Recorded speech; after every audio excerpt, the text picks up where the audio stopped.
Hello everyone! Welcome to week 7 of the massive open online course for the University of Nicosia's master's degree in digital currencies. I'm Andreas and Antonopoulos, and I'll be answering your questions from the last week. Let me know if you can hear and see me okay in the chat, and don't forget to ask any follow-up questions you might have also in the chat. We've got some great questions for this week. Let's get started. Our first question comes from Jeremy. Jeremy asks about stablecoins. If a stablecoin is pegged to the US dollar, which has inflation, it doesn't really address the fact that you're still losing inherent value in each coin. Doesn't seem that stable. What could be a replacement for a stablecoin that can be pegged to and be accepted worldwide at the same time? Jeremy, you've hit it right on the head. Absolutely. You use the term inherent value here. And the word inherent is a tricky word. Inherent means that it is within the thing itself. And the problem is that value doesn't really work like that. At least most economists don't think it really works like that. So I would like to change it around just a tiny bit and talk about purchasing power, because ultimately that's what matters. The thing about inflation in the US dollar and pretty much every other currency is that what you're losing is not inherent value, because the thing doesn't have any inherent value. What you're losing is purchasing power, meaning that you can buy less with the same unit. You can buy less beer, less milk, fewer eggs. You can buy less of the stuff you want for the same unit of value. What you could buy with $10 yesterday is not the same with what you can buy with $10 today. And purchasing power really is a better way to look at this, because, of course, it's not often just prices that are increasing. It's not just monetary inflation in the form of prices. We have, for example, some other forms of inflation that are more hidden. You see, if you go and buy something in the supermarket and you notice that the price has gone up, that's obvious inflation. But if instead of making the price more, they remove 5% of the contents, so you get the same package, only instead of 100 grams of cereal, it has 95 grams of cereal for the same price. We call that shrinkflation, by the way. Or you go to a hotel that's a 5-star hotel and you get slightly worse service for the same amount of money. All of these are essentially forms of purchasing power inflation. You're losing the ability to buy the same service or the same product at the same price, either because the price went up or, more usually, because the product shrunk or the service reduced. So, how do stablecoins play into this? First of all, the word stablecoin is really a misnomer, especially when you're pegging something to the value of the US dollar. But I guess stablecoin is a nice, simple word, because if you called it a fixed coin to a currency that inflates very, very slowly and loses half of its value every 30 years at a rate of 2%, that would be too long of a name. So instead we call it stable, even though the underlying asset is very much not stable. And then the other thing is, of course, to think about perspective. The US dollar is stable. If you're using the Argentinian peso, the US dollar looks very stable. For example, if you're using Venezuelan money, if you're using various other currencies in the world that are currently suffering from hyperinflation or very severe inflation. So what could be a replacement for a stablecoin that would give you stable purchasing power? Now, this is not easy to do. And in fact, it's something that people have been trying to do since the inception of stablecoins. And we'll see how it works out. One alternative that is popular is stablecoins that are backed by gold or other precious metals or commodities that are much more stable in purchasing power historically. So that's one opportunity there. And we have seen a few of those release, and they have the same fundamental difficulty with other custodial stablecoins in that you have to have a way to audit and verify that the assets are there, the gold, the dollars, whatever, is actually there behind the stablecoin, and also that they haven't been pledged in return for loans or other investments. So it's not enough to just show that the assets are there. You also have to look at the liabilities and make sure that there aren't liabilities issued on those assets. So this is the challenging part with custodial stablecoins, whether you do dollars or gold. All right, let's look at the alternative, which is algorithmic stablecoins. Gaurav asks, how does the algorithm-backed stablecoin work? Does the algorithm evolve to dynamically factor and reflect the coin supply basis, overall complexity of the ecosystem at any point in time? Yes, kind of, but indirectly. The way the algorithmic stablecoins work is by reflecting the change in the price of the collateral that's used. So for example, if you have an algorithmic stablecoin that's based on Ether, then the amount of Ether that you have to collateralize in order to support the stablecoin and issue the stablecoin for yourself has a dependency on the market price of Ether at this moment. So if Ether's value drops, if its purchasing power drops, if the price of Ether goes down, then you have to put more collateral into your collateralization contract in order to maintain the same amount of stablecoin, or you have to return some of the stablecoin to the contract. Similarly, if the price goes up, then you can actually reduce the amount of Ether or issue more DAI, and this balance effectively enables the stablecoin to maintain equilibrium with the price of the dollar, because Ether is measured in dollars in terms of the smart contract, and the collateralization amount of Ether is based on its dollar value. So essentially, you've got to think about these algorithmic stablecoins as pulling the price of Ether from markets using an oracle system. And by pulling the price of Ether in dollars from markets, they can adjust the amount of collateralization required and therefore maintain parity against the dollar, which is the price that they're pulling. There's some other nuances there. There's a lending and borrowing system that has interest rates which allow the system to further fine-tune the supply and demand for the stablecoin. But essentially, the primary mechanism is through market exchange rate feeds that are provided by Oracle services that the contract uses to define the collateralization rate.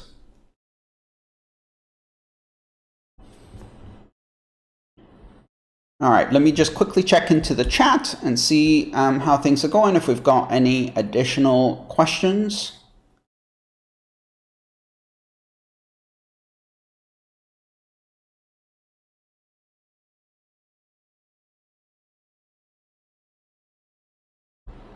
All right, no follow-ups on that.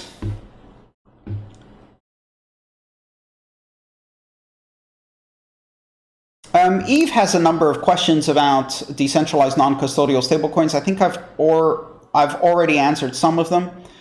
The first question is, why own Psi or DAI instead of Ether directly? Well, the main reason is really simple. It's because you want to transact in a way that uses the currency as a unit of account, not just a medium of exchange. So a unit of account meaning that you want to be able to do your accounting in dollars, and you don't want to have to deal with capital gains and losses and exchange rates and any of that. You just want something that is a dollar equivalent. And so that's why you would own a Psi instead of Ether directly. Of course, the problem with that is that you're effectively staking your Ether into the Psi or DAI contract and not making any money of it, which is why most algorithmic stablecoins also offer you the opportunity to earn some interest by extending loans, so that you can actually benefit from the appreciation of the Ether. But bottom line, the reason you want to hold Psi or DAI instead of Ether is because you want the unit of accounts function of the money.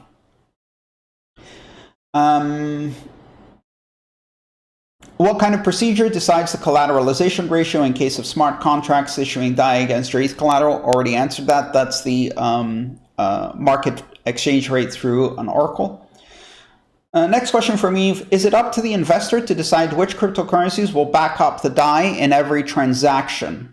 No, you decide what you put into your multi-collateral DAI contract in order to produce the DAI, to issue the DAI in the first place.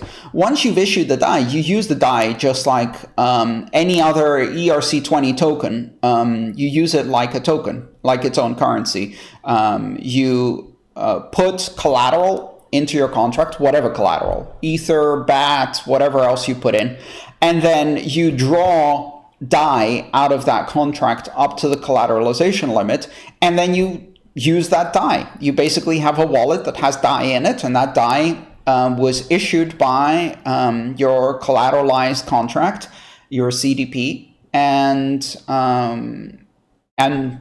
then you use it just like you would use any other currency. So you only get to decide which cryptocurrencies you put in as collateral in the beginning, and then once you've issued the DAI, it's just DAI. It doesn't have any link back to the collateral. All right. Lots of questions on stablecoins. This is great.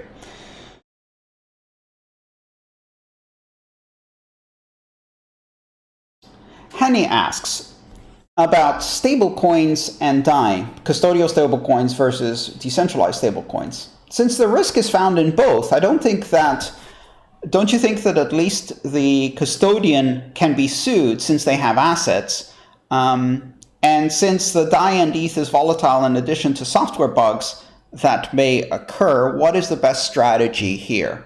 I think the real issue here is understanding that a decentralized stablecoin doesn't remove risks entirely. It simply substitutes some types of risks for other types of risks, and you have to decide which risks are better suited to the use you want to make. So, as you identified correctly, in a custodial stablecoin, the risks you have are the custodial risks, the third-party risks.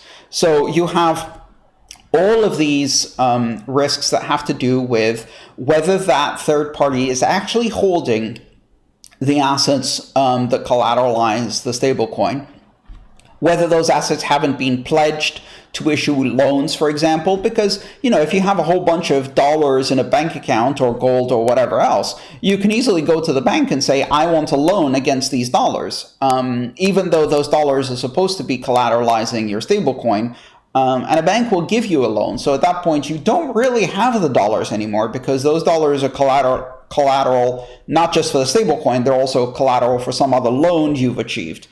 So you have these custodial risks. And in addition to that, you have the risks that come from the form of custody that custodial has. You have risks with the banking system. So, okay, you have $1 billion in the bank. What happens if the bank freezes your account? Well, now you have a problem. The collateral isn't actually available to you to redeem any of the stablecoin.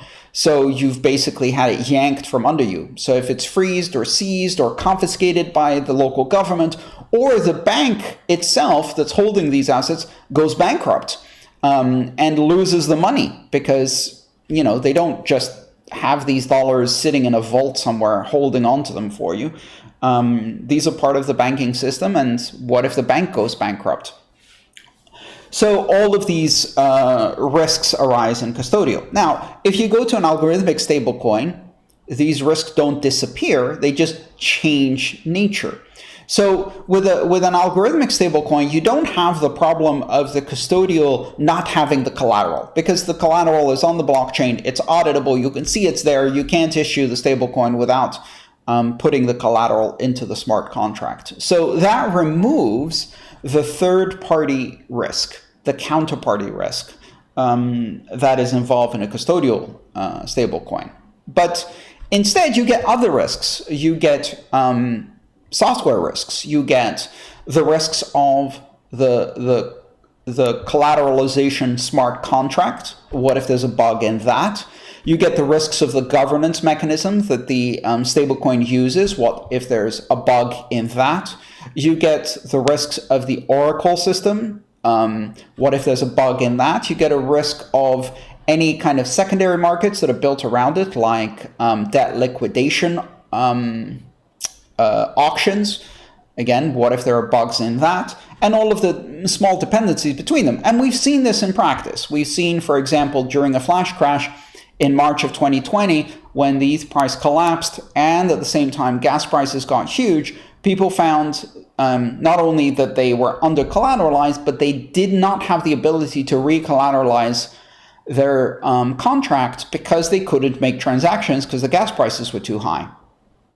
Or they found their contracts getting liquidated at auction with the Oracle information, liquidating them at far less of a price than it should have, again, because of that interaction between the platform. And that's not counting the possibility of a bug in the underlying platform. So a bug in Ethereum or in the Ethereum virtual machine or whatever other smart contracts platform you're using underneath this. So the risks haven't gone away. They've simply changed in nature. Previously, the risks were counterparty custodial risks. Now the risks are software, blockchain risks. They're not counterparty risks. They're different risks. Now, for many people, this is a good trade-off. This is a good trade-off because what they're trying to do is remove counterparty risks and replace them with smart contract and software risks. And it depends on what the rest of your assets are doing, right? So if you have, presumably you don't just have the stablecoin or the collateral that's in it, you also have bank accounts and real estate and maybe precious metal. You have other investments, savings, whatever, even if you only just have cash in your pocket.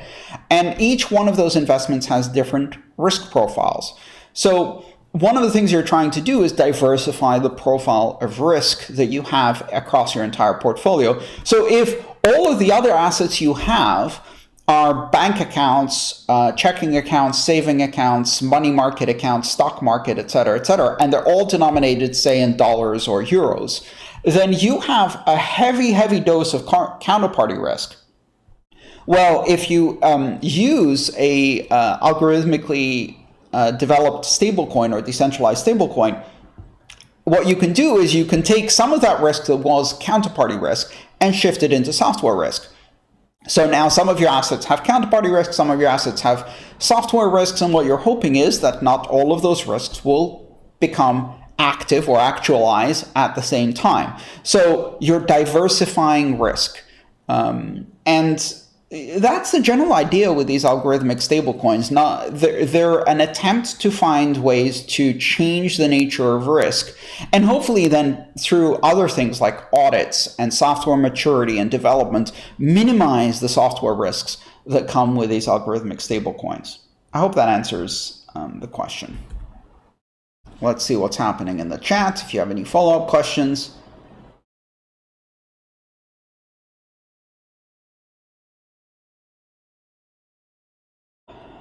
One second.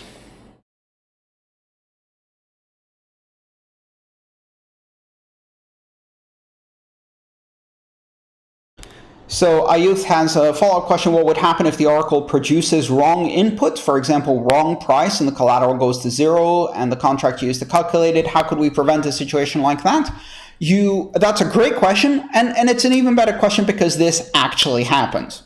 So oracles have failed in stablecoins, and the answer is you decentralize the oracle. You have the oracle source information from multiple different places, and you hope that you're minimizing your overall risk or diversifying your risk by not relying on a single oracle source.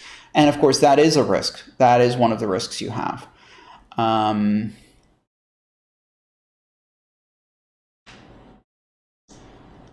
Let me see. I think we have a question from...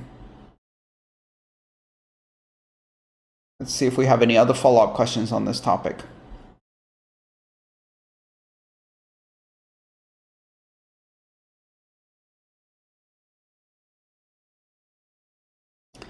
All right. If you have any other follow-up questions on these topics, please let me know.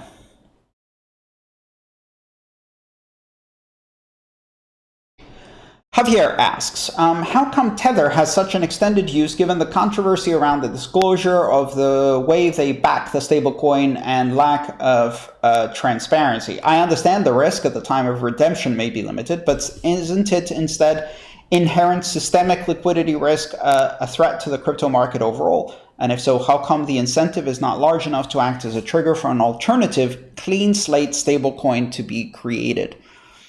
Well, you know, this is I can't really comment on Tether's disclosures or audits, but what I can say is that this is the risk that you face with custodial stablecoins, which is you need to verify the custodial aspect of these assets, and if you can't verify the custodial if you can't verify the custodial aspects of these stablecoins, then your confidence in these stablecoins may be limited. Now, in the past, Tether dominated this market to a degree where it was a systemic risk. I think nowadays there are enough alternative custodial stablecoins from other providers that are audited in different ways, at least, that it's no longer a systemic risk.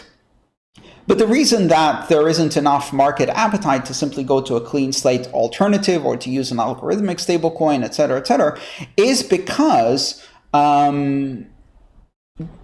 it's not easy. Really, that's the simple answer. It's not easy. It's not easy to do custodial stablecoins. It's not easy to do decentralized stablecoins. And all of these technologies and systems and operational systems are still immature. But there's enormous need for them. So the exchanges that use these systems are willing to accept a degree of risk, perhaps even systemic risk, in order to massively increase their cross-exchange liquidity and their ability to serve their customers who need this kind of thing, who need stablecoins, even while taking some risks with counterparties or decentralized alternatives.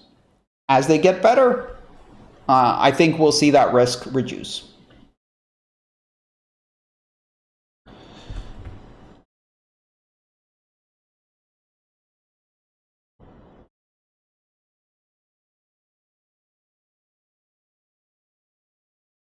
Vasilios asks, given that custodial stablecoins can work together with regulators, does it give them an advantage to their decentralized counterpart when inevitably regulations will happen? Kind of, Vasilios, but the thing is that regulation is itself a risk, regulatory risk. So the risk that the regulators will impose constraints and limit the usability, the functionality, the liquidity of your stablecoin and make it too expensive to run or too difficult to run is also a risk.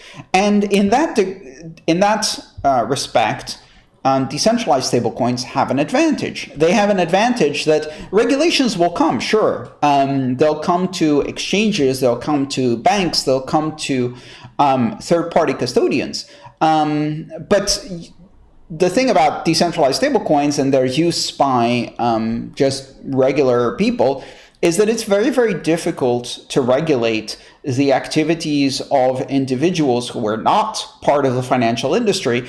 And in many countries, in fact, there is no legal basis to regulate the financial activities of individuals in that way. So regulations will come. Yeah, sure, maybe. And maybe they'll come all the way down to individuals, and good luck enforcing those. So algorithmic stablecoins serve a purpose. They serve a part of the market, which is the ability to have global, liquid, unregulated stablecoins that work everywhere for everyone, and that are very, very difficult to regulate because you can't enforce these regulations.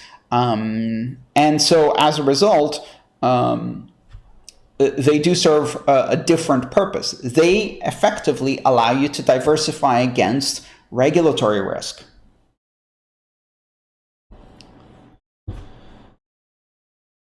All right.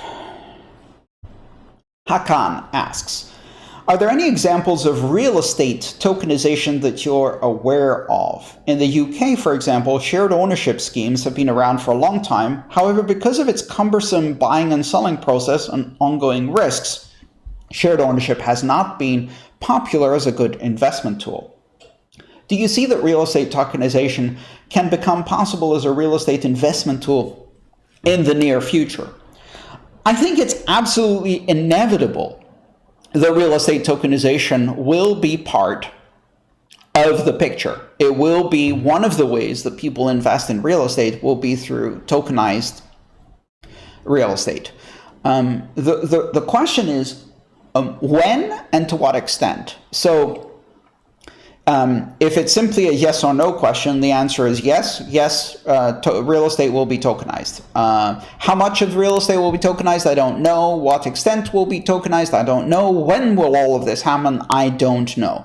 I've seen a number of projects that have been attempted by a whole bunch of different mostly national and local organizations. Now, these are mostly prototypes. The big problem here is that all of the tokenization of real estate is happening within a top-down government-based approach. So the vast majority of this is not kind of a grassroots decentralized mechanism for real estate tokenization. It's all very top-down and centralized. And so we haven't yet seen really some interesting decentralized projects here. It's difficult to bootstrap decentralized projects that reflect real estate, because real estate is in the real world, is a tangible property, and because ownership of land or buildings or things like that is a heavily regulated domain that is very much dependent on government registries, at least at the moment. I can see a future where perhaps that's less of a dependency. And certainly we'll see, as with other forms of cryptocurrency, blockchain use, stablecoins, etc., the first application is in places where the government isn't doing a good job, or where the rule of law is weak, where people are looking for alternatives to well-regulated systems. So if you have a well-regulated system, maybe you don't need this kind of real estate tokenization. If you have a less well-regulated system, maybe you do need it. And then there's all of these other projects that various governments are doing. I haven't found any that really are interesting. There really isn't much point if you have a centralized registry with a centralized authority for registering real estate to put all of that stuff in a blockchain, when in fact all of the control, authority, and power over that blockchain is still centralized in the same entity. So having a decentralized database to store the decisions of a centralized authority doesn't really make much sense in my mind. What is the point? Especially if you're trying to say that this database reflects the authoritative truth regardless of what the centralized entity says, which is never the case. So I don't, this is a more difficult area to really build, but again, I think it's going to happen more and more.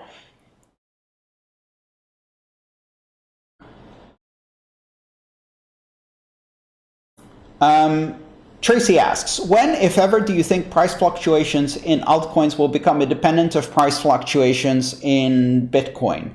That's an impossible question to answer. So I would say that as long as cryptocurrency is seen as a completely separate asset class with its own markets and its own exchanges and its own economic activity that is completely separate of traditional financial markets, then all of the things in that basket will more or less move in lockstep. They'll move together, and of course they'll reflect probably the market leader, which is still Bitcoin, and is likely to remain Bitcoin. So with all of that, I don't see that changing. Now, if you start seeing a blurring of the lines between traditional financial markets, central bank digital currencies, and decentralized cryptocurrencies. And all of these are kind of more incorporated, assimilated into traditional economics and economic activity. Then I think you're going to see less correlation of that entire market. So I didn't answer your question, but I think I'm giving you the framework that you could use to try to find the answer yourself, understand why this thing works this way. Now we've got some questions from the previous weeks, and I can jump in those unless there are other follow-up questions right now for tokenization, for stablecoins and things like that from week 7. Otherwise, I'll just go and start answering some of the previous week's questions. The first one comes from Libby. Bitcoin Cash emerged out of a hard fork of Bitcoin. When a hard fork happens, does the UTXO on one blockchain get replaced one-on-one on the other? Are the addresses carried over to the new blockchain as well? Yes, absolutely. And the reason for that is because prior to the moment of the hard fork, they have the same blockchain. So if you think a fork, is like this, well, you have two blockchains from this point up, but before, from this block where the fork happened, the previous history of the blockchain is one continuous blockchain all the way back to the Genesis block. So if you follow Bitcoin Cash's blockchain backwards, from the moment in August 2017 when they forked, and prior to that, all the way to the Genesis block, it's the same blocks as Bitcoin, which means all of the UTXO set, all of the addresses, all of the keys, all of the amounts that were owned by individuals up to, that were owned by Bitcoin addresses and keys up to the point of the fork, are part of both Bitcoin and Bitcoin Cash history. They only diverge from that moment in August 2017. And that means that if you owned money before, you now own the same amount on both of the chains going forward. And this happens with every fork after that. So every fork acts a bit like a stock split because you end up owning on every fork if you owned in the past of all of those forks. Our next question is about strategies for, well, actually, let me go to the follow-up questions in the chat. Vasilios asks, what do you think about the upcoming US Bitcoin ETF? Is it a good thing for the crypto world or a bad one? I've said this a few times. I think it's a mixed bag, and I think there are some significant risks in ETFs. The primary risk in ETFs is that it means that those who buy the ETF don't control any of their Bitcoin keys. They don't have access to the blockchain. They're not running any nodes. Effectively, they're not first-class participants of the Bitcoin system. They are only exposed to the price. And what that means is that then you have some entity, the ETF custodian, that has control over the keys, that runs the Bitcoin nodes, that buys and sells Bitcoin on exchanges, that is the first-class Bitcoin participant in turn or in lieu of the holders of the ETF. And when decisions need to be made, like, do we follow this fork or that fork? Do we agree to this change or that change? Do we resist the introduction of more privacy, for example? The ETF custodian, just simply by holding keys to Bitcoin and the economic power that comes with that on behalf of their thousands and thousands of customers, is a bit like a very large exchange that's a custodian. And they end up having an economic influence on the future of the system. So effectively, just like a big custodial exchange has economic influence over the system, they get to influence consensus. Similarly, an ETF gets to influence consensus, and the customers of the ETF do not. So from that perspective, it's a bad thing. It's a bad thing because what it does is it centralizes power.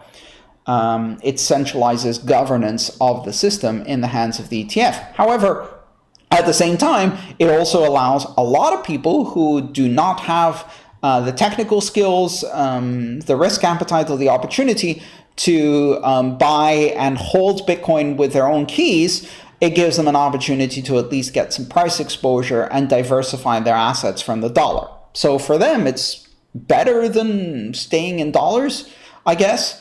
And it's going to give them exposure, so they're going to start thinking about Bitcoin and its price, and it's going to influence their lives and their investment decisions, all of which is good for crypto. So as you can see, it's a mixed bag.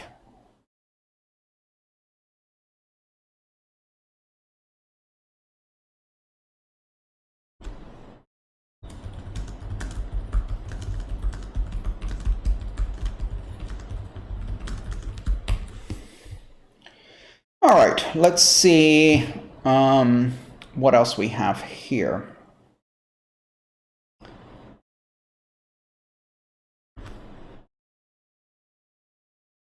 Yep, I'm not going to be making any comments about Bitfinex and Tether due to conflicts of interest. I can't comment on that. So we're going to have to move on from that. Nicholas asks, as I understand, we can build layers on a blockchain like Lightning on Bitcoin. Is it a problem to be more centralized on other layers? No, actually, it isn't. In fact, I think these layers really give us the opportunity to decentralize other functions.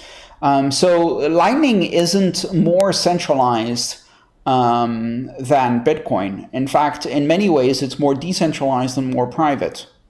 And so as a result, I think it actually improves not only the governance and decentralization of Bitcoin, but also the user experience. It makes Bitcoin fast, cheap, and more private. So let's see.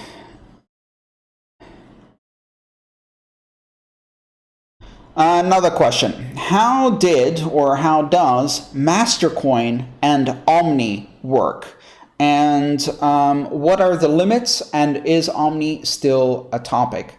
Mastercoin, Omni, and other layer 2 mechanisms for doing various forms of tokenization, colored coins, and basic smart contracts on Bitcoin have existed since 2014, maybe even 2013. And there are others. There's Counterparty, and there's colored coins, and now RGB. All of these are attempts to introduce some form of colored coin and basic smart contract functionality on top of Bitcoin. Honestly, I think all of those efforts have failed. And the reason they have failed is precisely the reason that Vitalik Buterin discovered when launching Ethereum. If you look at the history, Vitalik Buterin tried to implement Ethereum first as a layer inside Omni, and then discovered that the limitations of Omni, the inability to force the Bitcoin blockchain to move and innovate faster, and also the fact that Omni's consensus layer is separate from Bitcoin's consensus layer and is not enforced at the same level of security, all made it unsuitable for running a virtual machine-based smart contracts platform. And so Vitalik tried to do it on Bitcoin first, and then discovered that it couldn't be done, and decided to build a new blockchain for it. In fact, when the white paper was circulated for review, I contacted Vitalik Buterin, and the first thing I asked is, why aren't you doing this on Bitcoin? And he explained to me why he had tried and what he discovered from that, and why it needed its own blockchain. And I was persuaded by that argument, and I still am. So we will keep having this conversation, no matter how much market data and validation of Vitalik's point is available. People will keep coming back to the same thing, which is, but we can do smart contracts on Bitcoin. We can do colored coins. We can do tokens. We can do NFTs. We can do all of these things on Bitcoin. Yeah, you can. But do you want to? You can add wings to a cruise ship and make it fly. It'd have to be very big wings. You'd have to put enormous engines, and it's not the right shape for an aircraft, but you could probably make that thing fly given enough thrust, enough wingspan, and enough runway. And then what have you achieved? You've created a very ugly aircraft, or you could build an aircraft. And so trying to make Bitcoin be more like Ethereum is a losing proposition, because Bitcoin isn't like Ethereum on purpose. It's conservatively managed and developed on purpose. It is limited in its scripting language on purpose. Its consensus layer is very simple on purpose. All of these things give it a robust, sound money, highly secure and conservative environment so that you can do money well. And Ethereum trades all of that for flexibility and speed. And it gets flexibility, speed, and innovation, and the price it pays for that is security bugs and crashes and hard forks and breaking things and fixing them and breaking things and fixing them. And that's by design, because that's what Ethereum is trying to achieve. And so you can't make Ethereum more like Bitcoin, and you can't make Bitcoin more like Ethereum. They do not play together like that. They all have their purpose, and doing the jack of all trades, trying to be everything to everybody for every application is really a losing game. It basically means having no focus. All right, let's see what else. THX points out that the Taproot upgrade is happening. I don't know if it's already locked in. It's soon. I haven't really paid attention. I don't remember the block number it's supposed to lock in, but it will. It will activate very, very soon, or maybe it already has. Okay, let's go to this question from Marvin. I think it's an interesting question about mining, and I think it's important to look into this a bit more, because it's a common misunderstanding. Marvin asks, does each miner have an individual strategy for finding the correct nonce? Let's say every miner starts with the nonce 0 and increments it for each try.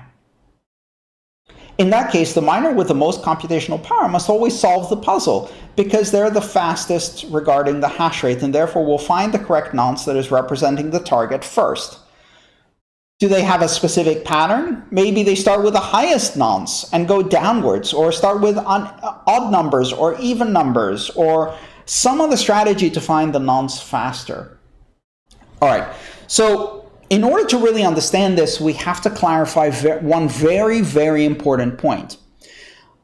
Every miner is looking for a nonce that will make their own candidate block valid. Every miner starts with a candidate block, and they're trying to find a nonce that produces the right header pattern, the right hash for that candidate block. Now, these candidate blocks are not the same. So the miners are not looking for a nonce in the same search space, because the nonce is one part of the header of the block. The other parts of the header of the block are all of the transaction, the Coinbase, the timestamp, etc. All of this other information that's in the block, the candidate block that specific miner has built. So it's not like if the nonce for my block is 12 and 12 will produce a right answer, that doesn't mean that the nonce in your block is 12. It's not, because we're not doing the same block. I'm doing my candidate block, you're doing your candidate block. My block has different things in it, your block has different things in it, and therefore you will not actually have the same nonce solving my block that solves yours, which means that we're searching independently in a completely separate space. So it doesn't matter. It doesn't matter if you start at 0 and go up. It doesn't matter if you do odds or evens. It doesn't matter if you start at the top and go down. It doesn't matter. If you find a nonce, that nonce will only work in your candidate block. And let me explain why the blocks are different. First of all, Which transactions they include, that depends entirely on the miner or mining pool. What order these transactions are, there's 2,500 transactions. You can put them in pretty much any order you want. So there's a lot of combinations simply by which transaction you saw first in the mempool or you selected first in the mempool. So they're not going to contain exactly the same transactions. They're going to have overlap. Probably 90% of the transactions are going to be the same, but they're not going to be in the same order. And remember, even 1 bit change in the structure of this candidate block produces a massive change in the hash that is produced from this block header, because that's a property of cryptographic hashes. You change 1 bit in the input and your hash ends up in a completely different space. If you take 2 different inputs, change them by 1 bit and produce the hashes, and you look at the hash that is produced, you might not even find a single digit in hex, let's say, that matches from one hash to the other. The entire hash changes. So this property of cryptographic hashes means that hash results are uniformly distributed over the entire 256-bit space. And if you change 1 bit, 1 binary digit in your candidate block, its hash will be completely different than another candidate block. And we're not talking about 1 bit change. We're talking about entire transactions that are missing in one place and are present in the other, or a different order. But forget all of that. Let's assume you just are mining an empty block and you pick the same timestamp to start. Well, here's one thing that will absolutely guarantee to make your block different. In the Coinbase transaction, you have a payment of the reward to your own Bitcoin address. When you construct the candidate block, you write the Coinbase transaction in it as a check to yourself. You say, pay me 6.25 Bitcoin plus fees for all of the transactions that are in there. And pay me in that Coinbase transaction is your Bitcoin address or the pool's Bitcoin address. And the Coinbase transaction also has the block height in it, which means that every candidate block will be completely different, even if it had the same destination Bitcoin address in the Coinbase transaction. So every miner starts with a completely different candidate block and searches a completely different hash space as a result. And so it doesn't matter where they start in the nonce. They're searching in their own field of possible nonces that is completely separate than the field of possible nonces that every other miner is searching in. I hope that answered the question and explained it for you, Marvin. JD tells us that Taproot will be active in 93 blocks in about 16 hours. Woo! Yeah, excellent. I'll pay attention to that and yeah, make a toast. So I'm gonna have to get maybe some shots and toast a shot to Taproot activation. Tell me in the chat room what you think is the appropriate beverage to toast for Taproot. Tequila, because it starts with a T. This is not a homework assignment, by the way. All right. Vasilios asks, as a follow-up to Marvin's question, what if you have many ASIC miners? Can you program them to run in parallel, getting the same block and looking for different nonces from each other? Doesn't that decrease the time it takes to find a new block? Yes, absolutely. If you have many ASIC miners, you want to give them either slightly different slightly different nonces. Let me start again. You want to give them slightly different candidate blocks or have them start on different nonce positions. But the thing is, because ASICs are so fast, you run out of 32 bits of the nonce really, really, really fast. Let's think about this for a second. So the nonce is 32 bits. 32 bits gives you 4 billion possible combinations. 4 billion. A modern ASIC miner does, what is it, some, I think, 9 or 10 terahashes per second. So that's 10 trillion hashes per second. So how long will it take with your 10 trillion hashes per second to go through 4 billion nonce values, right? A fraction of a second, right? Less than 1,000th of a second. So you'd run through all of those in milliseconds, and then you'd have to change something else. The something else being the extra nonce, which is another 32 bits. The something else being the timestamp, which is another part of the block header. And then we start playing with a Merkle tree of transactions by shuffling transactions in there. And every ASIC can do that on its own and reorganize the candidate block in such a way as to produce more nonce space to search for. So you don't need to really program your ASICs to try different parts of the nonce space, because they're going to run through that really, really fast, and they're going to have to modify something else in the block header anyway.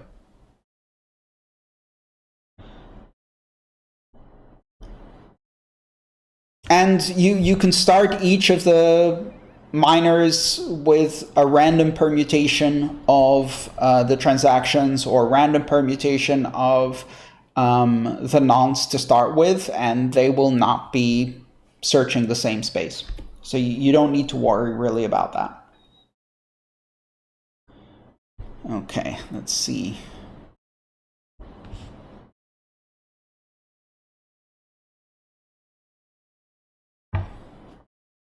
Nicholas asks, do you believe we need a network for all blockchains, a layer 0 like Polkadot? I mean, certainly Polkadot's creators believe that. I don't know yet. It depends. It depends whether that level of integration is necessary and feasible at this stage in the maturity. So let's take a step back. Let's look at technology development in general.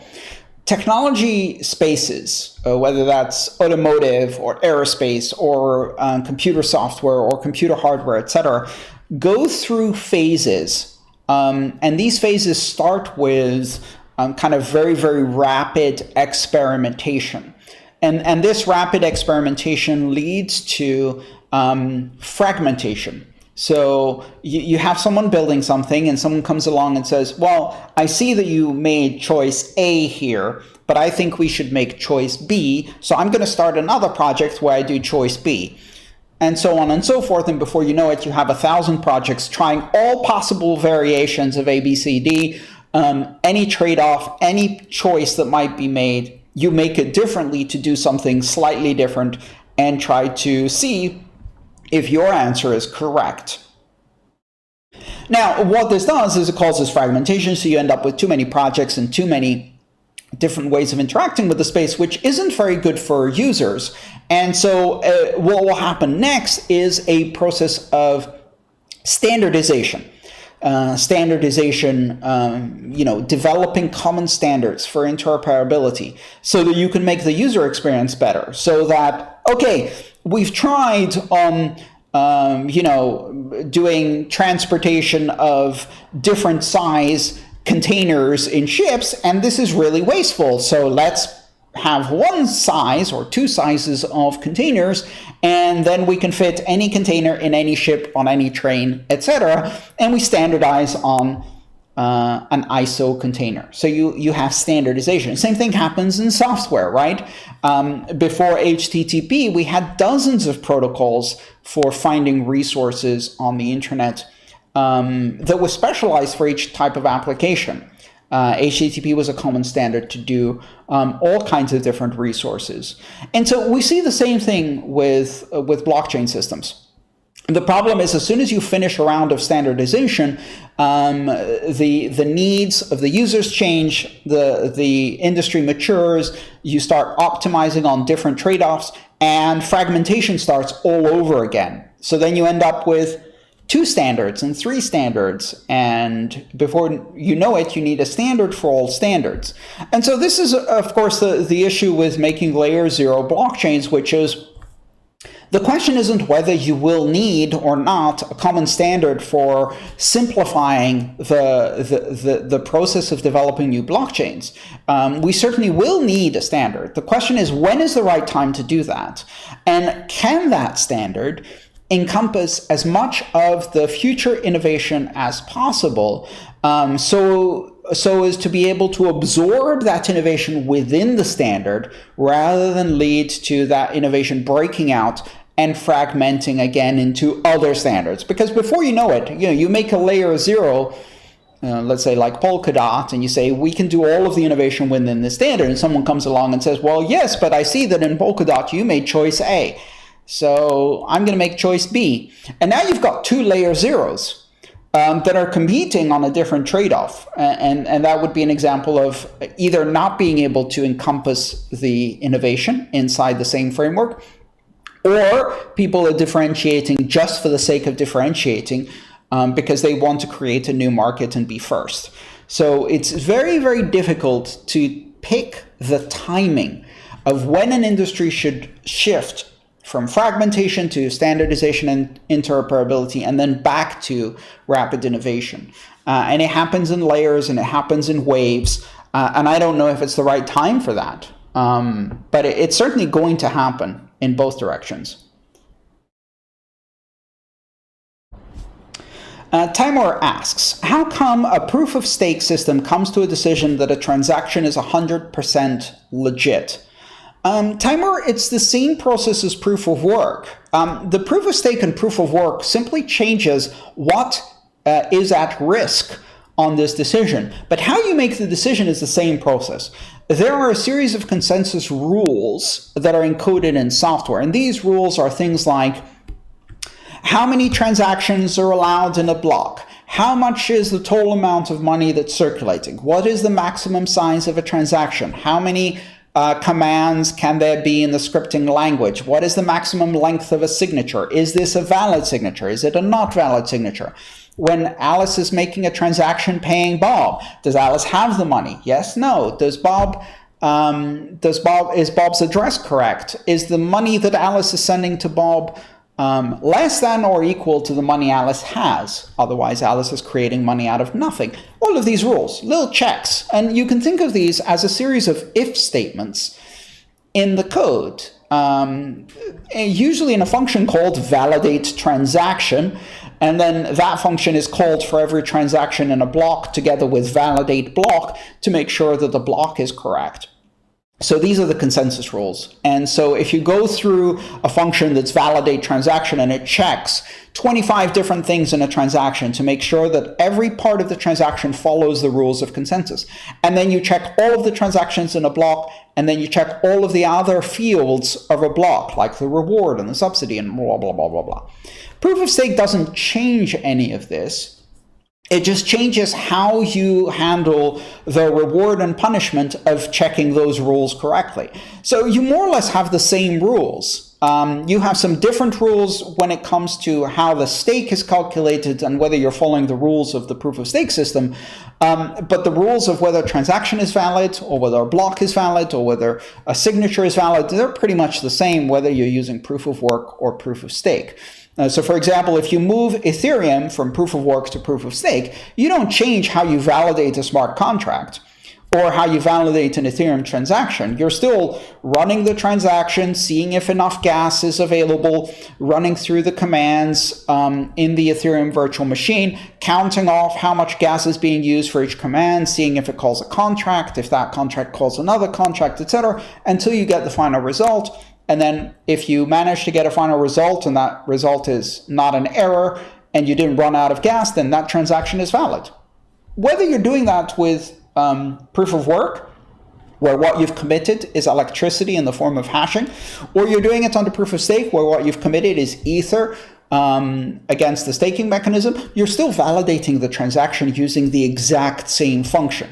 So that doesn't change. The validation against consensus rules is the same regardless of the consensus algorithm.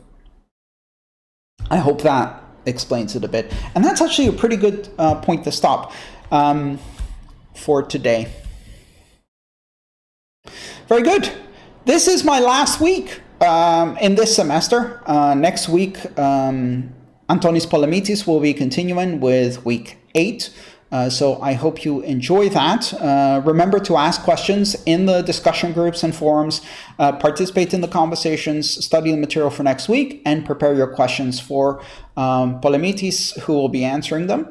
And I will see some of you in the next semester. Many people take this course more than once, not only because it keeps getting better and we do new things every time, but also because you learn more and understand things in more depth every time you take it. At least that's the feedback I've received. And I will be delighted to see you again in the next semester if you decide to take it again. If you don't, please let others know how your experience was. And thank you so much for asking me such great questions and studying hard and participating in this course. It's been an absolute pleasure teaching you. Enjoy, and I will see you in a few months in the next semester. Take care, everyone.